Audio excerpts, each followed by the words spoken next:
Ito po ulit si Inday Ali sa aking vlog na tungkol sa mga pusa ko.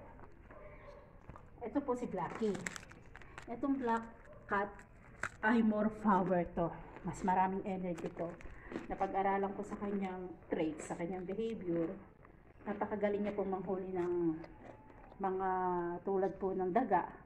Minsan may dala siyang daga dito, sobrang laki. Napatay niya yung daga. Kaya rin niya pumatay ng ahas. Ililigtas niya tayo sa ahas. Kung may ahas sa ating bakuran, kaya niya iligtas. Tapos, nung isang araw, may dadala naman po siyang ibon. Napatay din niya yung ibon. Ganun kagaling ang pusang ito. Pero maraming dala din tong energy. Lahat ng klase ng energy dala ng pusang itim. Tapos yung Siamese cat po, ang bigay naman ng Siamese cat, long life. Pahabang buhay. Ang 3-tone cat color, swerte rin po ang 3-tone color. Ito naman po long life, bigay ng Siamese long life. Buhay sa buhay natin ito, pampahaba ng buhay natin yan, dala ng pusa na ito. Yan po ang mga pusa ko. Kaya pag po ako marami ng customer sa pagmamassage ko, ang gagawin ko po, ang kikitain ko ay ibibili ko ng pagkain nila. Hindi po biro mag-alaga ng pusa. Kailangan din po pakakainin natin sila ng cat food. Ngayon po ang tataba na nila kasi suporta po sila sa pagkain ngayon. Oh. Ito po, nanganak po ito, kaya payat. Nanganak po siya ng 3. Yan po ang pusa ko, 3. Gusto ko pang madagdagan ito kung sino po, gusto ko sana yung ibang pusang lahi naman. Meron pa po pala ako isa, Persian cat. Ito po ang aking bagong adopted na Persian cat. Bigay po ito ng aming kapitbahay dito. May ilang bahay din ang pagitan. Oo. Maliit lang po ito na binigay sa akin ngayon po. Ano po siya, super playful. Kaya lang po ang problema niya, yung mata niya lagi nagluluha, kaya madumi ang mata. Asan yung may yung binili mo sa kanila? Pakita mo sa kanila, may. Binilhan ko sila ng mga gamit kasi matagal na po ako nag-aalaga ng pusa.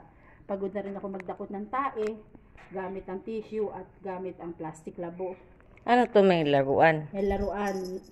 Free po yan doon sa binilang kong seller sa Lazada. Ano naman yun? Yun. Ito po yung litter cat.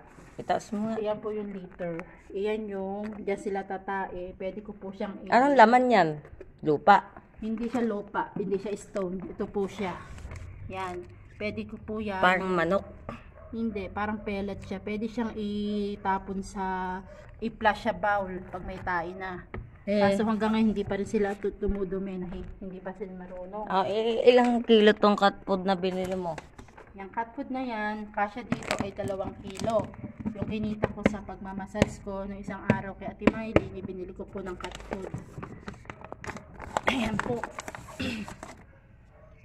Sa tagal na ko po ng pag-aalaga, dapat lang po silang bilhan. Deserve din silang bilhan ng maayos na. Yan, katulad po yan. Kahit local lang ang pusa nyo, mahalin nyo rin po sila, bigyan ng halaga dahil ginagabayan niya po nila tayo. Binibigyan tayo sa kapahamakan. Yan po ang benepisyo ng pusa sa tao na hindi nalalaman ng karamihan. Diring-diri po sila sa tae ng pusa. Ilang taon na po ako nagdadakot ng tae. Sanay na po. Kaya lang sabi ko, ngayon, kailangan meron na silang gamit at pagdudumihan dito nga po. At ito naman po ay ang pangkuha ng dumi. Ganyan. Kukunin nyo po yung tae kung may tae. Tapos ipa-flush na lang po doon sa bowl. Example mo nga, me. Kunwari may tae. Kunwari may tae. May tae yan. Yan po ay magbubuo. Kunwari bowl na yan. Tapon. Tatapon po natin dito sa bowl. Kunwari may tae. Ayan, ito pa po yung maliliit kong anak ko na isa kong pusa. Ayan, nagtakbuhan na sa Ay, palabas. puke. Wala, naipit na.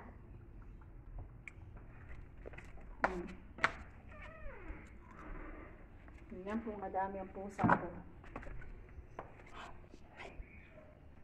Ngayon Ayun po, yan pa lang po ang aking may vlog sa inyo. Wala pa po silang inuman, bibilhan ko pa. Wala pa siyang higaan. Wala pa rin higaan. Dalawa na lang bibiling ko higaan nila para Iba-vlog mo ba hindi or ko saan hindi? hihigaan po sa kasi gusto din nila sa magandang higaan, yung parang kutsyon. Eh, kaysa po sa upuan natin na higaan. Nga pala, matanong ko, isa na lang. Saan mo yan nabili? Sa Lazada po yan. Meron po isang store na binilhan ko sa Lazada. Sige po, babay na po.